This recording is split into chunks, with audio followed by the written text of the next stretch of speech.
దేవుని పరిశుద్ధ నామమునకు మహిమ కలుగునుగాక. ప్రియులారా, ప్రభునామన మీ అందరికీ వందనాలు తెలియచేస్తూ ఉన్నాను. దేవుని వాక్యమును ధ్యానిందాము. ప్రసంగి గ్రంథం 7వ అధ్యాయము 8వ వచనం. కార్యారంభము కంటే కార్యాంతము మేలు. ప్రియులారా, ఈ ఉదయకాల సమయంలో జ్ఞాని అయిన సొలొమోను ద్వారా దేవుడు వ్రాసిచ్చిన శ్రేష్టమైన పలుకులు ఈ దినాన్న మనము వింటూ ఉన్నాం.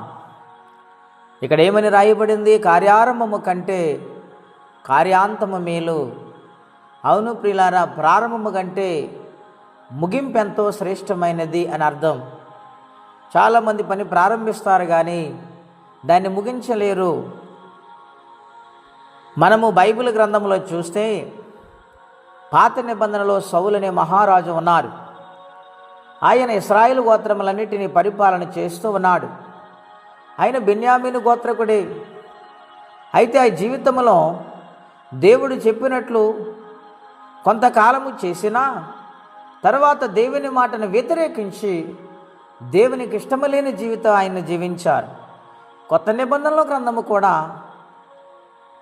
ఏమని వ్రాయబడిందంటే, ఫిలిప్పీయులు రాసిన పత్రికలో బెన్యామీను గోత్రకుడు సౌలు అనే వ్యక్తి దేవుడు దర్శించినప్పుడు పౌలుగా మారాడు.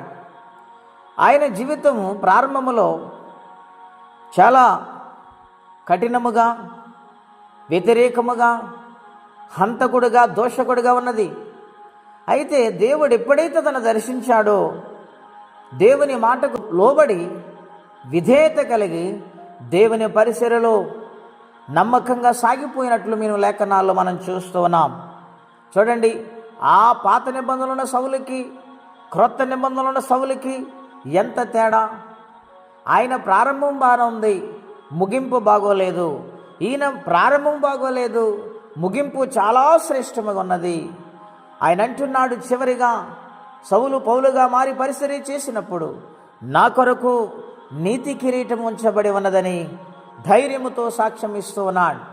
అటువంటి జీవితం మన అందరి కలిగి ఉండాలంటే దేవుని కొరకు మన జీవితాన్ని సమర్పించుకొని ప్రారంభములో ఎటువంటి ఆత్మీయ జీవితం కలిగి జీవించాము, జీవితములో సాగుతూ ఉండగా అటువంటి జీవితములోనే మనం ఉండాలి. దేవునికి ఇష్టమైన జీవితాన్ని మనము కలిగి ఉండాలని ప్రభుపేట మనవి చేస్తూ ఈ మాటలు నేను ముగిస్తున్నాను. ప్రార్థన.